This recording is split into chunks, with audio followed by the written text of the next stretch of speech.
আজকে এই সময়ে শেখ হাসিনা তার দ্বিতীয় পর্বটা বেরিয়েছে। এই দ্বিতীয় পর্বটা আমি পড়ছি, আপনারা শুনুন এবং স্ক্রিনে দিচ্ছে, আপনারা দেখুন। আমি যা যা বলেছিলাম উনি ঠিক তাই বলছেন কিনা প্রত্যেকটা কথা মিলিয়ে আপনারা দেখুন, যার জন্য আমি স্ক্রিনে দিয়ে দিচ্ছি। আপনারা সবাই তো আমাকে ডেকে দেন, তো আমার তো কিছু করার নেই, ট্যাগ দেখে দিলেই হলো। কিন্তু আমি বলেছি সময় এলে সব পরিষ্কার হয়ে যাবে, যে কে কি বলছে, কে কি করেছে। আর শেষে আমি কয়েকটা কথা বলবো, আপনারা মন দিয়ে একটু শুনবেন। টুঙ্গিপাড়ায় যেতে চেয়েছিলাম, ইস্তফার সময়ই পাইনি হাসিনা। আজকে দ্বিতীয় সাক্ষাৎ, দ্বিতীয় পর্বটা বেরিয়েছে। দ্বিতীয় পর্বে উনি বলছেন যে প্রাণ বাঁচাতে আধ ঘন্টার মধ্যে প্রস্তুত হয়ে ঢাকায় প্রধানমন্ত্রীর সরকারি ভবন গণভবন ছাড়তে হয়েছিল শেখ হাসিনাকে। সেজন্য পদত্যাগ করার সময় বা সুযোগ তিনি পাননি। তিনি দেশ ছাড়বেন সেটাও ঠিক হয়েছিল একেবারে শেষ মুহূর্তে। প্রাক্তন প্রধানমন্ত্রী শেখ হাসিনা এই সময় লিখিত প্রশ্নের জবাবে যা বলেছেন, আমি টুঙ্গিপাড়ায় চলে যাওয়া বলে প্রস্তুতি নিচ্ছিলাম। প্রকৃতপক্ষে আমি জানতামই না দেশের বাইরে যাচ্ছে। তার কথায় আমাকে পদত্যাগ করার সময়ও দেওয়া হয়নি। সংবিধান অনুযায়ী সহস্তে লিখিত পদত্যাগপত্র সশরীরে মহামান্য রাষ্ট্রপতির সামনে উপস্থিত থেকে তার হাতে তুলে দেওয়াটাই নিয়ম, কিন্তু সেই সুযোগ আমি পাইনি।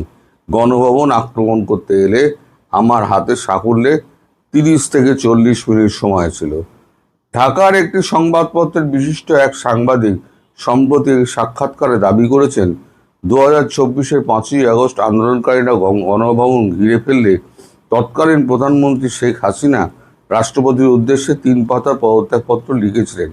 সেই চিঠি তিনি বাংলাদেশ টেলিভিশনের এক কর্মীকে দিয়ে টাইপ করাতে চেয়েছিলেন। ওই সাংবাদিকের দাবি, তড়িঘড়ি দেশ ছাড়তে হওয়ায় 3 পাতার সেই পদত্যাগপত্র তিনি নিজের ভ্যানিটি ব্যাগে পুরে নিয়ে চলে যান।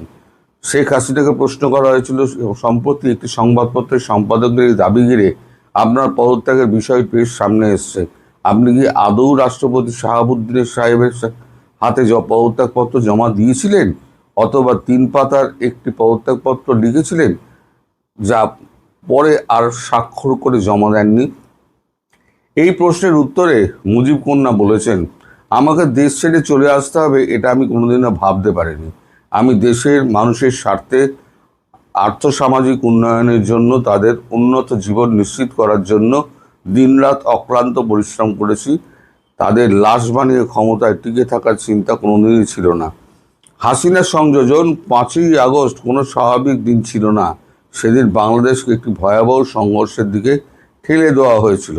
গণভবনের দিকে উন্মত্ত জনতা অগ্রসর হচ্ছিল, রাষ্ট্রীয় নিরাপত্তা ভেঙে দেওয়ার চেষ্টা চলছিল। পুলিশ প্রশাসন, নিরাপত্তা কাঠামো সহ সব জায়গায় চাপ, বিভ্রান্তি এবং পরিকল্পিত অস্থিরতা তৈরি করা হয়েছিল। হাসিনার দাবি, বোন রেহানা এবং তার কাকে হত্যা করার জন্য আন্দোলনকারীরা গণভবন আক্রমণ করেছিল। তার কথায়, আমার নিরাপত্তা নিয়ে সকলে খুব উদ্বিগ্ন ছিল।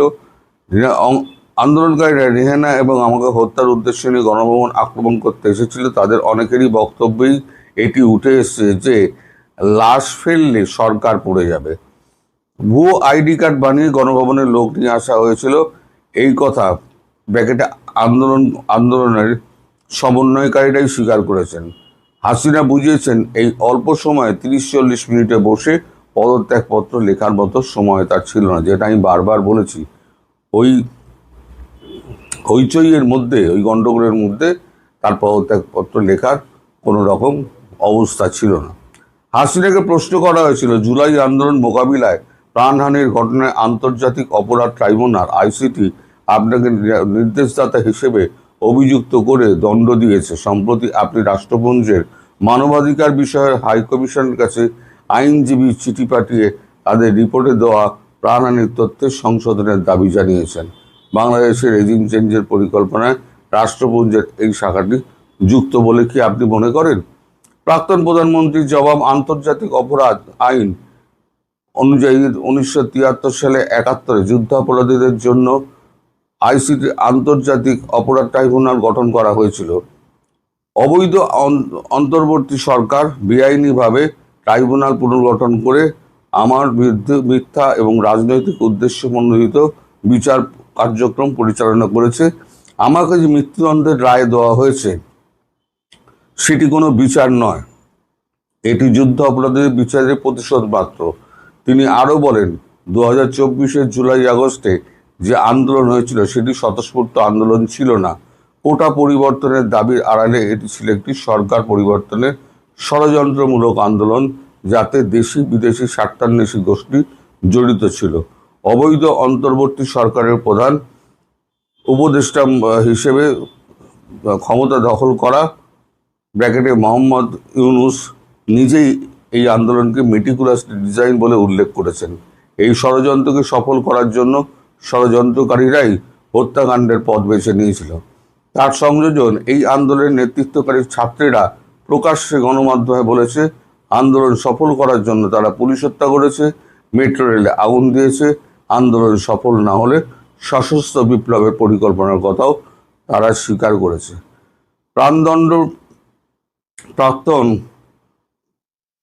প্রাণদণ্ডপ্রাপ্ত প্রাক্তন প্রধানমন্ত্রী শেখ হাসিনা বলেন, কোনো মৃত্যুই কাম্য নয়। প্রথমে হতাহতের ঘটনার পরে তাই আমি সঠিকভাবে তদন্ত করার জন্য বিচার বিভাগীয় তদন্ত কমিটি গঠন করেছিলাম, কিন্তু দেশবিরোধী গোষ্ঠী ক্ষমতা দখল করে সেই কার্যক্রম নিষিদ্ধ স্থগিত করে দিয়েছে। এমনকি নিহতদের লাশের ময়নাতদন্ত পর্যন্ত করতে দেয়নি। তার প্রশ্ন, কি ভয় ছিল তাদের? কেন আন্দোলনকারীরা দায় মুক্তি দেওয়া হয়েছে? রাষ্ট্রপুঞ্জের মানবাধিকার শাখা রিপোর্টে প্রসঙ্গ বলেন, তারা এই তদন্ত করেছে ইউনূসের নেতৃত্বাধীন অবৈধ অন্তর্বর্তী সরকারের আমন্ত্রণে। যারা চক্রান্ত করে অবৈধভাবে ক্ষমতা দখল করলো, তাদের আমন্ত্রণে পরিচালিত তদন্ত কীভাবে স্বাধীন এবং নিরপেক্ষ হতে পারে? এই প্রতিবেদনে জুলাই আগস্টে প্রায় 1400 মানুষ নিহত হয়েছেন বলে উল্লেখ করা হয়েছে, কিন্তু এর সপক্ষে কোনো প্রমাণ দেওয়া হয়নি। খোদ অবৈধ অন্তর্বর্তী সরকারের প্রকাশিত গেজেট অনুযায়ী নিহতের সংখ্যা 834। এমনকি গেজেটেও নিহতের সংখ্যা বৃদ্ধির জন্য মিথ্যা নাম সংযোজন করা হয়েছে। হাসিনা বলেন, OICHR এর কমিশনার ভলকার টুর 2025 মার্চে বিবিসি দেওয়া এক সাক্ষাৎকারে বলেছেন, তিনি বাংলাদেশ সেনাবাহিনীকে হুঁশিয়ারি দিয়েছিলেন, আন্দোলন দমনে কঠোর হলে শান্তিরক্ষী মিশন থেকে সরিয়ে দেওয়া হবে। এটি দৃশ্যতই একটি দেশের আভ্যন্তরীণ বিষয়ে হস্তক্ষেপের সামিল, যা রাষ্ট্রপুঞ্জের মৌলিক নীতির পরিপন্থী। তার কথায় এটা পরিষ্কার, জুলাই আগস্টের ষড়যন্ত্রমূলক আন্দোলন চলার সময় এবং প্রতিবেদন তৈরির ক্ষেত্রে রাষ্ট্রপুঞ্জের মানবাধিকার কমিশন নিরাপত্তা ও স্বচ্ছতা বজায় রাখতে ব্যর্থ হয়েছে। তার মানে এবার পরিষ্কার হলো, আমি যা যা বলেছিলাম সব এইখানে সত্যটা উনি তুলে ধরেছেন। সে পুলিশ হত্যা হোক, ভলকার টুরকে রিপোর্ট হোক, এদের ষড়যন্ত্র হোক, যা যা বলেছিলাম, এই ল্যাজমোড়াদের ষড়যন্ত্রের কথা, ইউনূসের ষড়যন্ত্রের কথা, তারপর শেখ হাসিনা পদত্যাগ করেননি সেই কথা, আমি যা যা বলেছিলাম তখন যারা যারা আমাকে ট্যাগ মেরেছিল, আজকে আপনাদের দেশে আমি যেটা এগুলো বলেছিলাম সেগুলো নিয়ে আলোচনা হচ্ছে। কিছু কিছু মানুষ যারা আওয়ামী লীগ করেন, নেতা মন্ত্রী এবং আরও অনেক মানুষ, পরিচিত মানুষ, তারা আমার দেশের মানুষও আমায় বলতেন যে, আপনি কি বিশ্বাস করেন শেখ হাসিনা আবার ওখানে এই অবস্থায় গিয়ে বসতে পারবেন আগামী 20 বছরের মধ্যে? আমি বলতাম, হ্যাঁ পারবেন। আমার স্থির বিশ্বাস, কারণ মিথ্যে একটা এমন পরিকাঠামো যার ওপরে সত্যের প্রলেপ রাখতে পারে না। মিথ্যে এমন জিনিস যাকে আপনি চাপা দিতে পারবেন না, সে আগুন হয়ে বেরিয়ে আসবেই। ফলে যে ঘটনাগুলো আমি তখন বলেছিলাম আপনাদের কাগজে, মিডিয়া, এখন সেই সমস্ত কথাগুলোই আউড়ে চলছে যে শেখ হাসিনা পদত্যাগ করেননি, যেটা আমি শুরু থেকে বলছিলাম। এবং আমি শুরু থেকে এটাও বলে আসছি, আপনারাই সাক্ষী, তিনি প্রধানমন্ত্রী হয়েই দেশে ফিরবেন। আজকে পর্যন্ত আমি বলছি উনি প্রধানমন্ত্রী হয়েই দেশে ফিরবেন, এবং প্রধানমন্ত্রী হয়ে দেশে ফেরার পর আমার এই মিশন শেষ। অনেকে আমায় জিজ্ঞেস করেন যে বাংলাদেশের মানুষের প্রতি আপনার এত ভালোবাসা কেন? আমি বলেছি, বাংলাদেশের মানুষের আপামর মানুষ যারা আছে তারা কিন্তু সৎ, নির্ভীক এবং দেশপ্রেমিক। এই যে কিছু বদমাইশ আছে তাদের জন্য দেশটা রসাতলে গেছে। একটা উন্নয়নশীল ক্ষুদ্র রাষ্ট্র যে মাথা উঁচু করে দাঁড়াচ্ছিল, তাকে দাবিয়ে রাখার জন্য আমেরিকা সিআইএর মারফত ভলকার তুর্ককে দিয়ে মানবাধিকার কমিশন, ওই জন্য আমরা ওদেরকে পাত্তাও দিই না। ইউনাইটেড নেশন সিকিউরিটি কাউন্সিলকে পাত্তাও দেয় না ভারত, কারণ এরা হচ্ছে আমেরিকার দাস। এরাই সমস্ত জায়গার রেজিম চেঞ্জ করে। এদের চক্রান্তেই শেখ হাসিনাকে উৎখাত করে দেশটাকে রসাতলে পাঠানো হয়েছে। আর এর মধ্যে তাদেরকে দেওয়া হয়েছে বিলিয়নস অফ রুপিস, যেগুলো আমি আগেও বলেছি যে 29 বিলিয়ন অফিসিয়ালি ট্রাম্প বলেছেন, এবং তার বাইরে আরও আছে যেগুলোর কোনো হিসেব নেই। বিশেষ করে আমাদের এই যে সোরস, জর্জ সোরস যে টাকাটা দিয়েছে, কারণ আপনারা জানেন অ্যালেক্স এসেছিল, অ্যালেক্স সোরস এসে ইউনুসের সঙ্গে দেখা করেছিল। তখন আমি বলেছিলাম এই টাকা পয়সার হিসেব টিসেব হচ্ছে, এখন আরও কিছু টাকা ইউনুসের চাই। তাই সোরসের সঙ্গে যোগাযোগ করেছে এবং সোরস অ্যালেক্সকে পাঠিয়েছে এইখানে। দেখুন, প্রত্যেক কটা কথা আমার কিন্তু মিলে যাচ্ছে, এবং ভবিষ্যতেও দেখবেন যে উনি প্রধানমন্ত্রী হয়েই দেশে ফিরবেন, 2 মাসের মধ্যেই ফিরবেন, এবং চাবুক হাতে সবকে শায়েস্তা করবেন।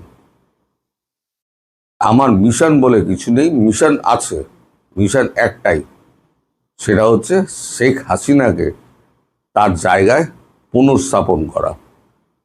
আমি অত্যন্ত খুশি হয়েছি এবং আনন্দিত হয়েছি যে গতকাল আমি জানতে চেয়েছিলাম আমি চালিয়ে যাব কি যাব না। আপনারা অনেকেই 90% লোক আমায় লিখেছেন, না তরুণদা আপনি চালিয়ে যাবেন, আমরা আপনার সঙ্গে আছি। কিছু লোক যারা পটবাহিনী তারা আপনার বিরোধিতা করে, কিন্তু আমরা যারা আওয়ামী লীগ কর্মী আছি, সমর্থক আছি, আমরা আপনাকেই ভরসা করি। আপনার মারফত আমরা সঠিক খবরটা পাই। আপনাদের এই আমার প্রতি আস্থা, তার জন্য আমি আপনাদের প্রত্যেককে আন্তরিক ধন্যবাদ জানাই। আমি চেষ্টা করছি শেখ হাসিনার একটা ইন্টারভিউ নেওয়ার জন্য, চেষ্টা করছি। কারণ আমি যখন দেখা করেছিলাম তখন কিন্তু একটা সরকারি একটা নিষেধাজ্ঞা ছিল যে আমি কোনো রকম ইন্টারভিউ নিতে পারবো না। আমার টেলিফোন সমস্ত জমা করে নেওয়া হয়েছিল। ফলে সেই সময় তো আমার পক্ষে ইন্টারভিউ নেওয়ার কথাবার্তা হয়েছিল, কিন্তু আমার ওই যে একটা বিধিনিষেধ ছিল যে কোনো কিছু প্রকাশ করা যাবে না। যেগুলো প্রকাশ করা যাবে না, যে কথাগুলো হয়েছিল, আমার ইচ্ছা আমি তার সঙ্গে একটা টেলিফোনে একটা ইন্টারভিউ নেব। যদি উনি রাজি হন, সেই প্রস্তাব আমি আজকে ওনার কাছে পাঠিয়েছি, উনি যদি সেই প্রস্তাবে যদি রাজি হন, তাহলে আপনাদের সেই ইন্টারভিউ আমি শোনাবো। আজকে এখানে শেষ করছি। সবাই ভালো থাকবেন, সুস্থ থাকবেন, সাবধানে থাকবেন এবং তৈরি থাকুন। দল বাঁধুন, তৈরি থাকুন, সবাইকে মিলে পথে নামতে হবে একসঙ্গে সমবেতভাবে। এখানে কোনো গরিব নেই, কোনো বড় লোক নেই। দেশ বাঁচানোর প্রক্রিয়ায় সবাইকে হাতে হাত ধরে এগিয়ে আসতে হবে, নইলে এই হারামজাদাদের দেশ থেকে তাড়ানো যাবে না। আর দেশ থেকে তাড়াবে কি, এরা নিজেরাই ভেঙে যাবে দেশ থেকে। আমরা শুধু অপেক্ষা করুন কটা দিন। ধন্যবাদ।